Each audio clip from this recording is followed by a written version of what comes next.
you guys have done such a great job filling out the quiz and doing a reading with us. I wanted to do a little reading with you this morning. And the passage we're going to be looking at is 2 Corinthians chapter 4, verses 1 through 6. And we are going to read those verses. But that's not the only thing we're going to read this morning. It will be a little different. I'd like you to show me some grace because there's a story that I am fond of that just portrays the information that we get in these verses in 2 Corinthians 4, I think, very well. And so it may feel today like you're at story time at the library instead of at church. And that, I don't know how you'll feel about that, but we'll do it together. I'm going to be reading from a book called The Silver Chair by C.S. Lewis. It's in the Narnia series. I think it's book number 6. And so I need to set that up for you. In The Silver Chair, it begins with a boy named Eustace. He's also known as Scrub. And then also a girl named Jill. And they happen upon a door at their school, which takes them from the normal world that we live in into Narnia. This is how all the Narnia books start. And so they find themselves in Narnia, and the news in Narnia, when they arrive there, is not good. The aging King Caspian of Narnia has set out to sea. His wife has been attacked and killed by a vile serpent, and his son, Prince Rilian, set after pursuing this murderous serpent, but disappeared in the woods. And that was 10 years before. The kingdom of Narnia is in a desperate state.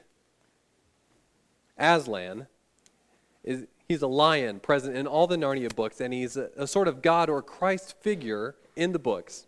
Aslan tasks Jill and Scrub with going to find Prince Rilian so that he can be returned to the throne of Narnia. So that's their quest. Jill and Scrub are going to go find Prince Rilian. They're going to bring him back so that he can be the king of Narnia and they can have some sort of revival there. Aslan reveals to them 4 signs to follow on their journey.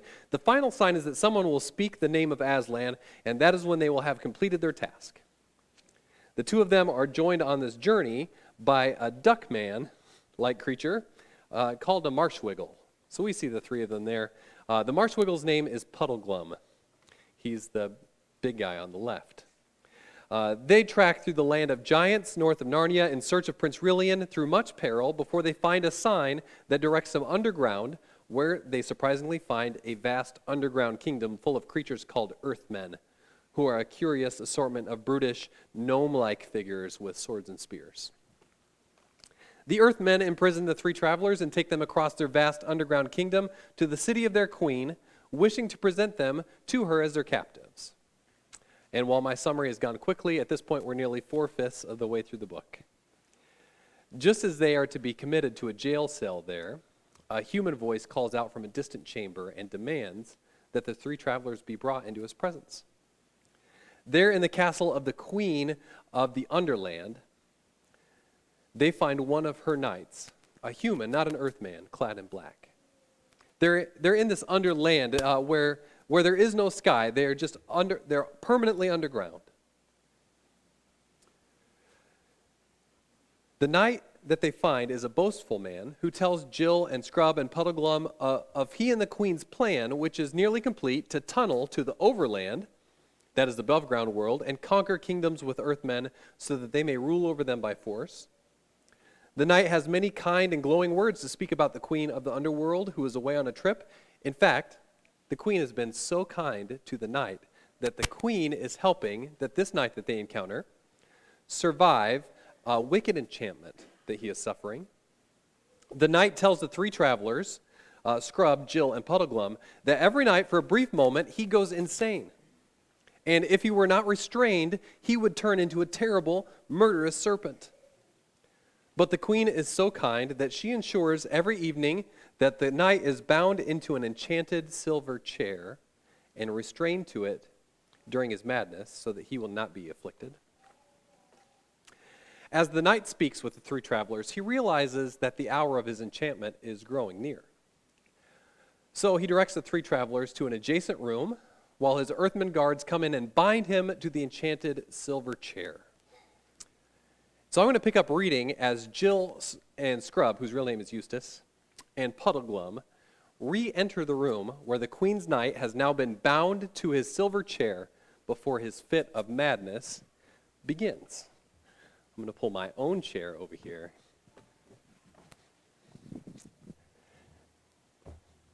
And we'll pick up with the book.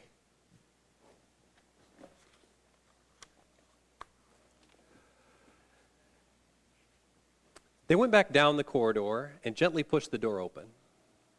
"It's all right," said Scrub, meaning that there were no Earthmen about. Then they all came back into the room where they had supped. The main door was now shut, concealing the curtain behind which they had first entered. The knight was seated in a curious silver chair, to which he was bound by his ankles, his knees, his elbows, his wrists, and his waist. There was sweat on his forehead, and his face was filled with anguish. "Come in, friends," he said, glancing quickly up. "The fit is not yet upon me. Make no noise, for I am told that prying chamberlain that you were. I told the prying chamberlain that you were in bed.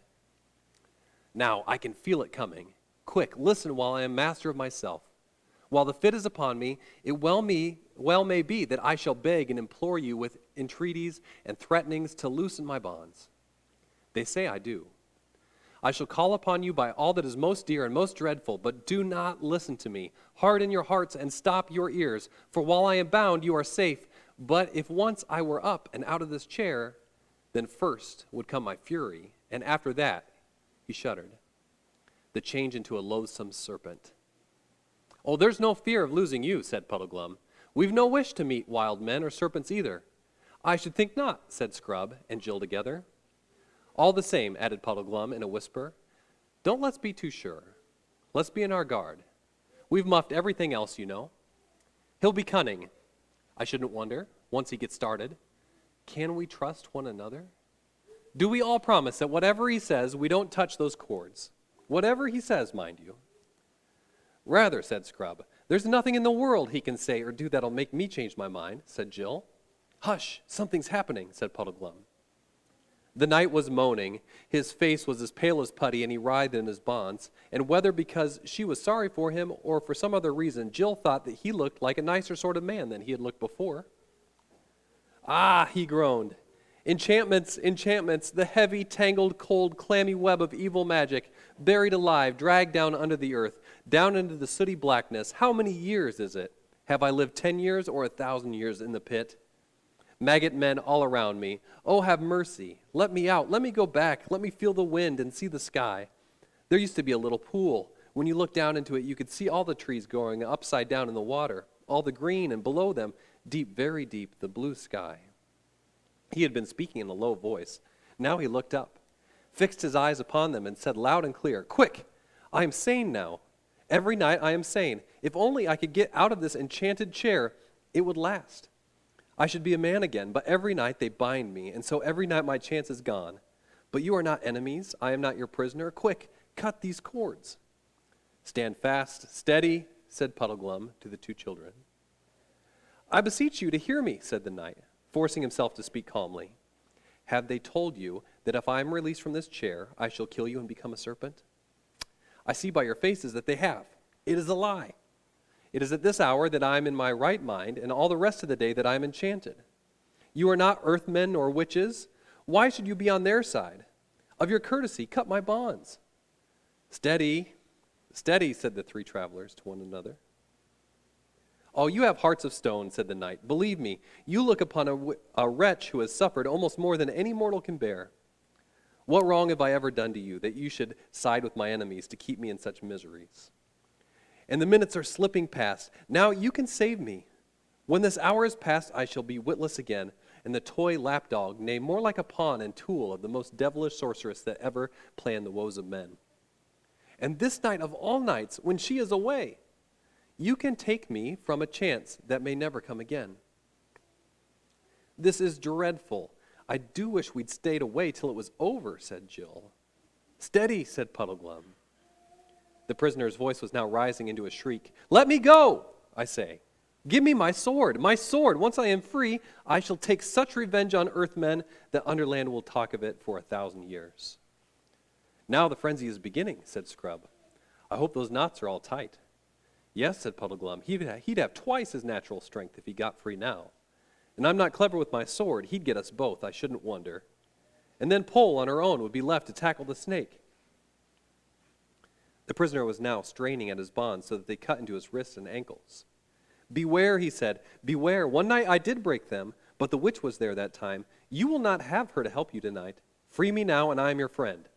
I am your mortal enemy else." "Cunning, isn't he?" said Puddleglum. "Once and for all," said the prisoner, "I adjure you to set me free. By all fears and all loves, by the bright skies of Overland, by the great lion, by Aslan himself, I charge you." "Oh," said the three travelers, as though they had been hurt. "It's the sign," said Puddleglum.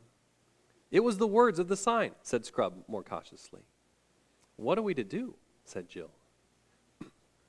It was a dreadful question. What had been the use of promising one another that they would not on any account set the knight free if they were to now do so the first time he happened to call upon a name they really cared about? On the other hand, what had been the use of learning the signs if they weren't going to obey them? Yet could Aslan really have meant them to unbind anyone, even a lunatic who asked it in his name? Could it be a mere accident? Or how, if the queen of the underworld knew about all the signs and had made the knight learn about his name simply in order to entrap them? But then supposing this was the real sign, they had already messed up the first three. They daren't muff the fourth. "Oh, if only we knew," said Jill. "I think we do know," said Puddleglum. "Do you mean you think everything will come right if we untie him?" said Scrub. "I don't know about that," said Puddleglum. "You see, Aslan didn't tell Pole what would happen. He only told her what to do. That fellow will be the death of us once he's up, I shouldn't wonder, but that doesn't let us off following what Aslan told us to do." They all stood looking at one another with bright eyes. It was a sickening moment. "All right," Jill said suddenly, "let's get it over with. Goodbye, everyone." They all shook hands. The knight was screaming by now. There was foam on his cheeks. "Come on, Scrub," said Puddleglum. He and Scrub drew their swords and went over to the captive. "In the name of Aslan," they said, and began methodically cutting the cords. The instant the prisoner was free, he crossed the room in a single bound, seized his own sword, which had been taken from him, and laid it on the table. And he drew it. "You first," he cried, and he fell upon the silver chair. That must have been a good sword. The silver gave way before its edge like a string, and in a moment, a few twisted fragments shining on the floor were all that were left. But as the chair broke, there came from it a bright flash, a sound like a small thunder, and for one moment a loathsome smell. "Lie there, vile engine of sorcery," he said, "lest your mistress should use you for another victim." Then he turned and surveyed his rescuers, and the something wrong, whatever it was, had vanished from his face. "What?" he cried, turning to Puddleglum.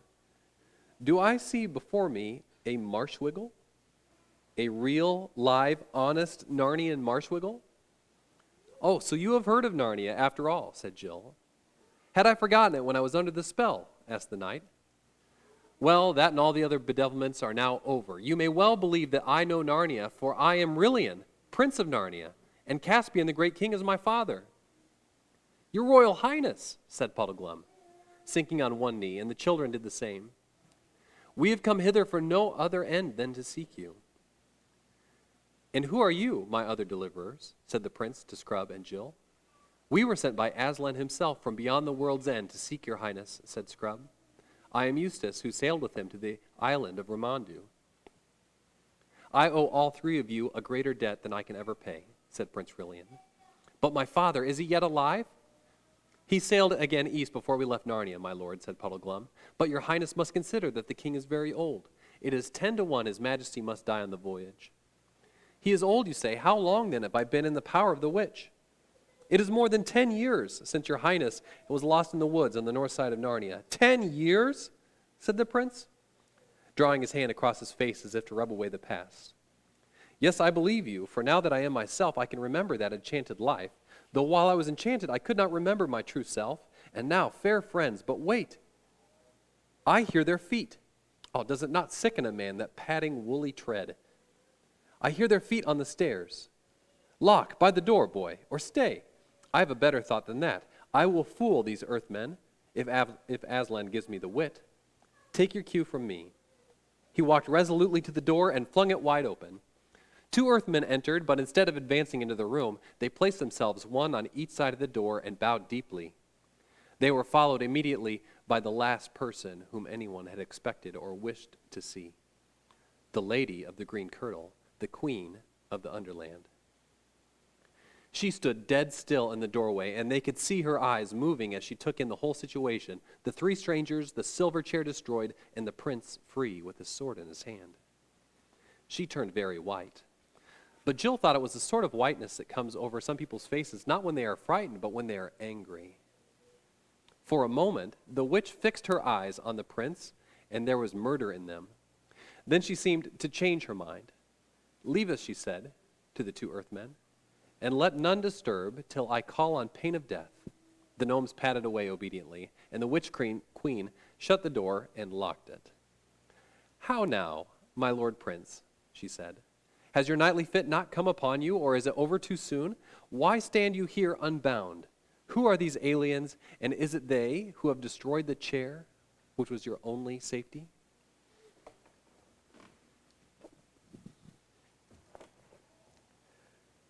First Corinthians 4, verses 1 and 2 say, "Therefore, since through God's mercy we have this ministry, we do not lose heart.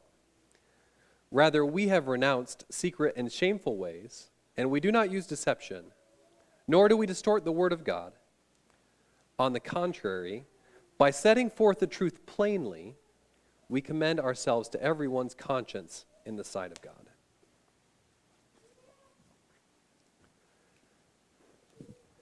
Prince Rilian shivered as the queen spoke to him. And no wonder. It's not easy to throw off in half an hour the enchantment which has made one a slave for 10 years.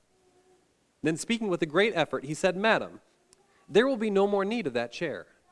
And you who have told me 100 times how deeply you pitied me for the sorceries by which I was bound will doubtless hear with joy that they are now ended forever. There was, it seems, some small error in your ladyship's way of treating them.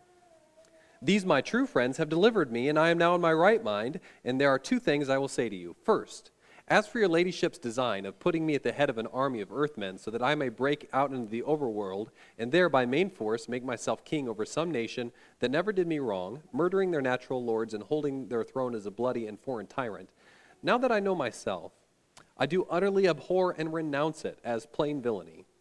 And second, I am the king's son of Narnia, Rilian, the only child of Caspian, 10th of that name, whom some call Caspian the seafarer. Therefore, madam, it is my purpose, as it is also my duty, to depart suddenly from your highness's court into my own country. Please it to you to grant me and my friends safe conduct and a guide through your dark realm." Now the witch said nothing at all, but moved gently across the room, always keeping her face and eyes very steadily towards the prince. When she had come to a little ark set in the wall not far from the fireplace, she opened it and took out first a handful of green powder. This she threw on the fire. It did not blaze much, but a very sweet and drowsy smell came from it. And all through the conversation which followed, that smell grew stronger and filled the room and made it harder to think. Secondly, she took out a musical instrument, rather like a mandolin. She began to play it with her fingers, a steady, monotonous thrumming that you didn't notice after a few minutes. But the less you noticed it, the more it got into your brain and your blood. That also made it hard to think. After she had thrummed for a time, and the sweet smell was now strong, she began speaking in a sweet, quiet voice. "Narnia," she said, "Narnia.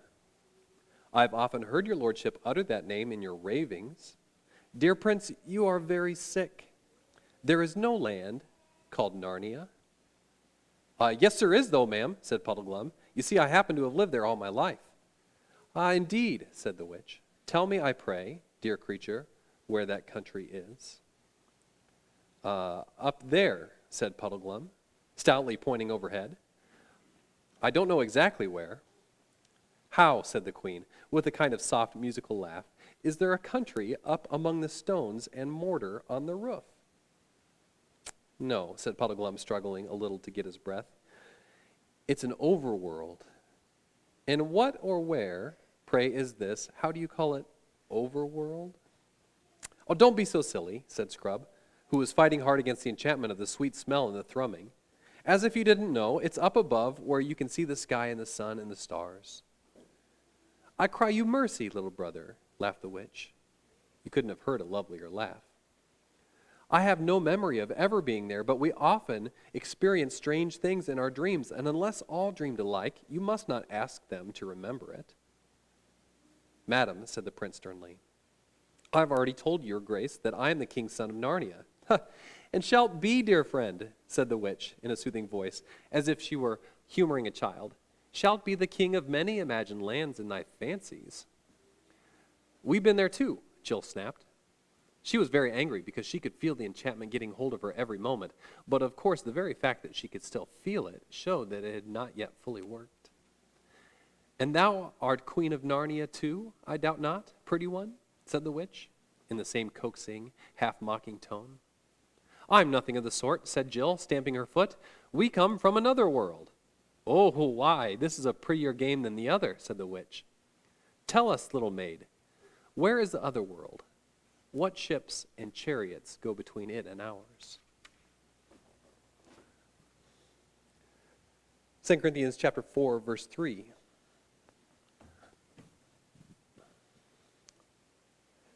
Says, "And even if our gospel is veiled, it is veiled to those who are perishing. The God of this age has blinded the minds of unbelievers, so that they cannot see the light of the gospel that displays the glory of Christ, who is the image of God."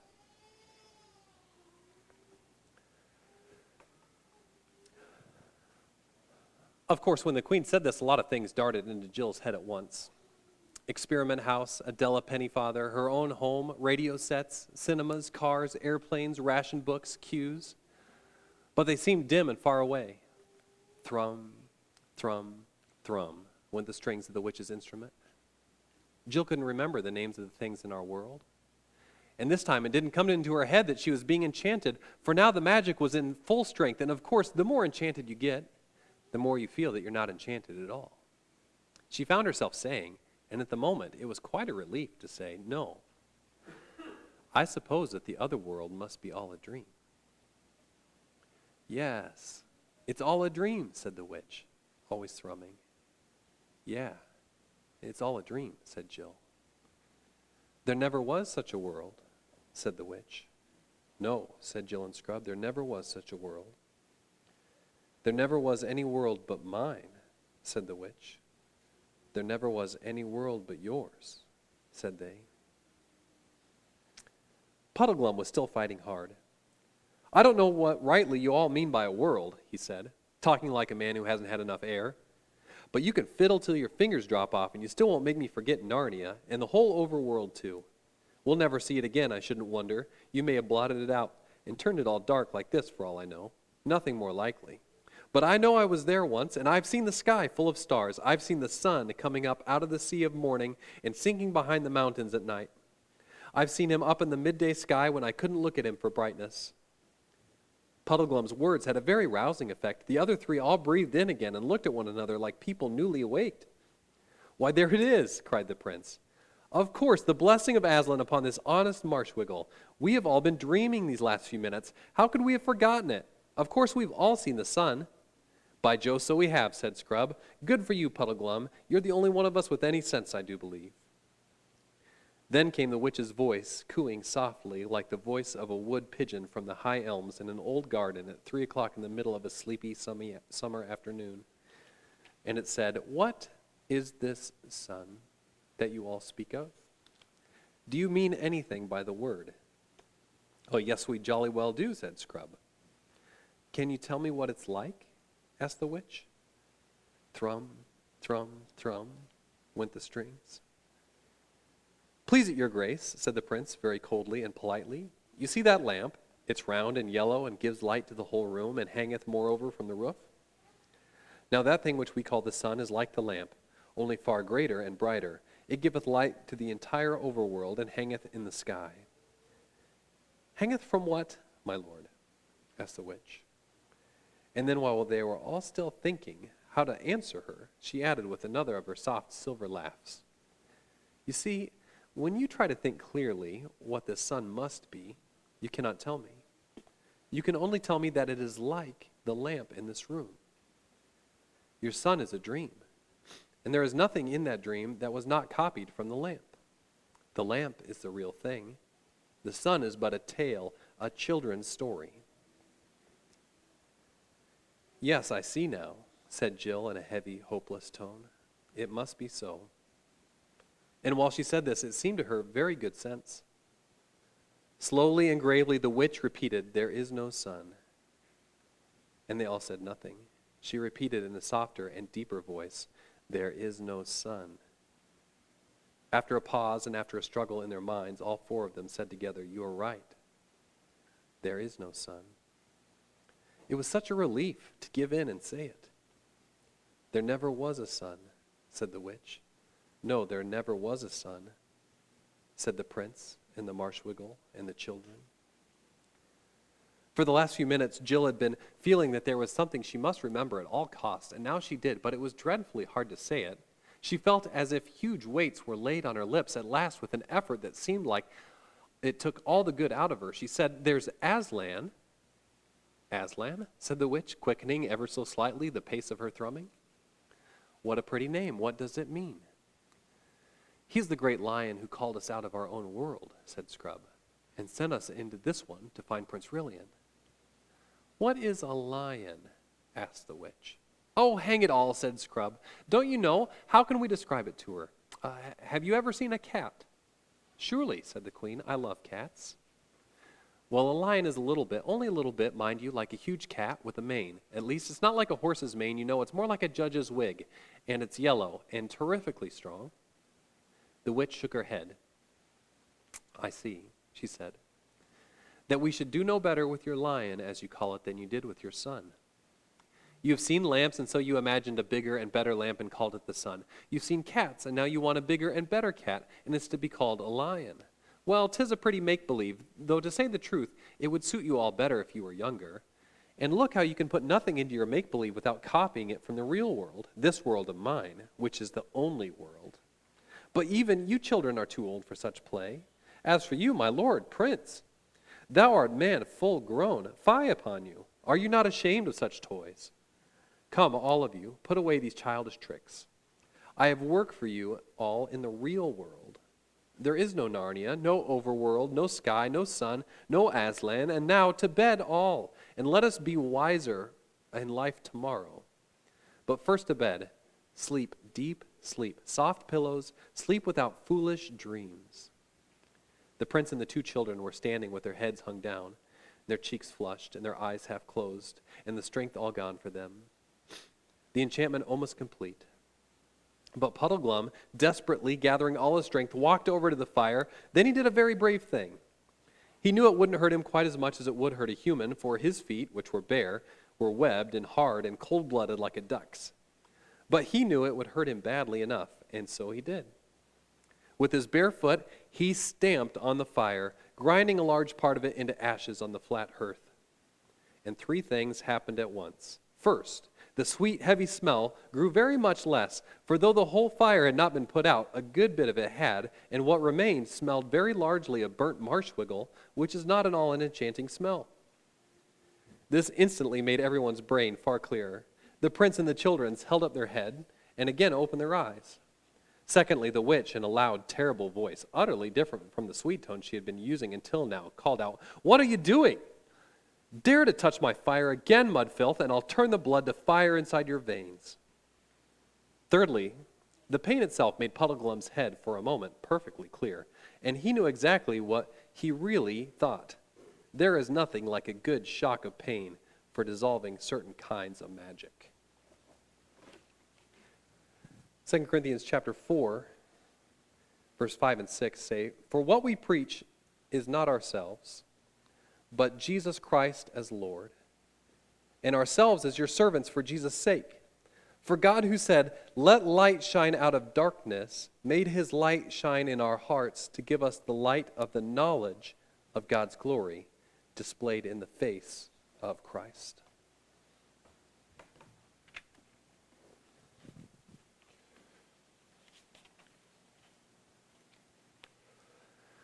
"One word, ma'am," he said, coming back from the fire, limping because of the pain. "One word.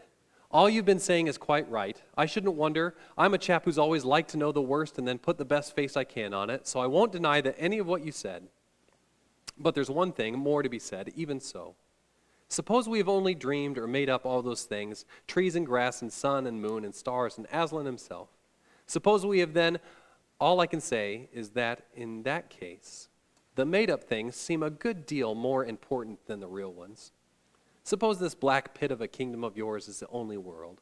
Well, it strikes me as a pretty poor one. And that's a funny thing when you come to think of it. We're just babies making up a game, if you're right. But 4 babies playing a game can make a play world which licks your real world hollow. That's why I'm going to stand by the play world. I'm on Aslan's side, even if there isn't any Aslan. I'm going to live as a Narnian as long as I can, even if there isn't any Narnia. So thanking you kindly for our supper, if these 2 gentlemen and young lady aren't ready or are ready, we're leaving your court at once and setting out into the dark to spend our lives looking for overland. Not that our lives will be very long, I should think, but that small loss, if the world is a dull place as you say. Oh, hurrah! Good old Puddleglum, cried Scrub and Jill. But the prince shouted suddenly, Where? Look, the witch! When they did, their hair nearly stood on end. The instrument dropped from her hands. Her arms appeared to be fastened to her sides. Her legs were intertwined with each other, and her feet had disappeared. The long green train of her skirt thickened and grew solid and seemed to be all one piece with the writhing green pillar of her interlocked legs. And that writhing green pillar was curving and swaying as if it had no joints, or else were all joints. Her head was thrown as far back, and while her nose grew longer and longer, every other part of her face seemed to disappear except her eyes. Huge, flaming eyes they were now, without brows or lashes.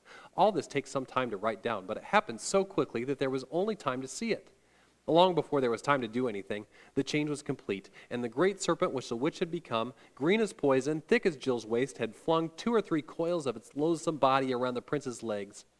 Quick as lightning, another great loop darted around, intending to pinion his sword arm to his side, but the prince was just in time. He raised his arms and got them clear. The living knot that closed around his chest, ready to crack his ribs like firewood when it drew tight.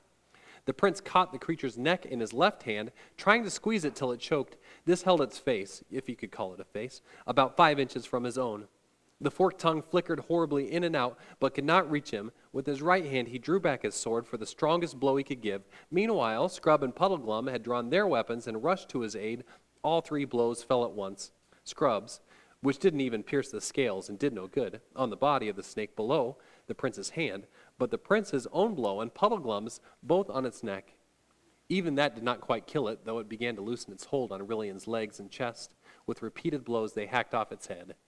The horrible thing went on coiling and moving like a bit of wire long after it had died, and the floor, as you may imagine, was a nasty mess.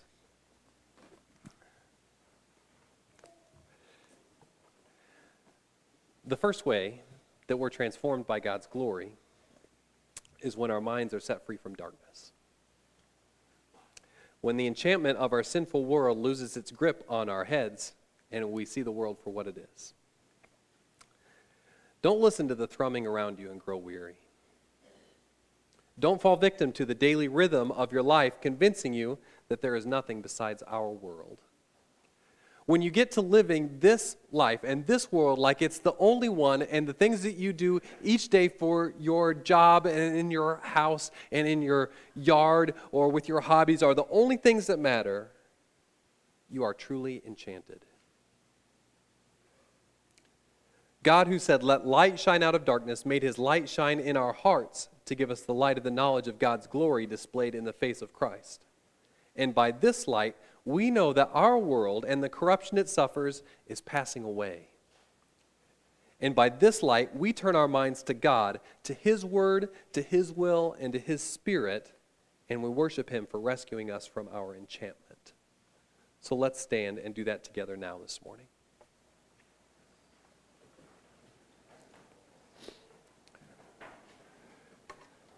Please join me in prayer. Dear God, thank you for rescuing us from darkness. Thank you for breaking the spell of just the vicious cycle of our mortal life. Dear Heavenly Father, just forgive us for all the times that we have spent ignoring your truth, the kingdom of heaven, the reality of our life beyond the grave, and the wonder of your Son, Jesus. Dear Heavenly Father, open our eyes and free us from the darkness of our world. Free us from the darkness of hopelessness, so that we can understand who we truly are and who we will truly be in your eternal kingdom. Pray these things in your name. Amen.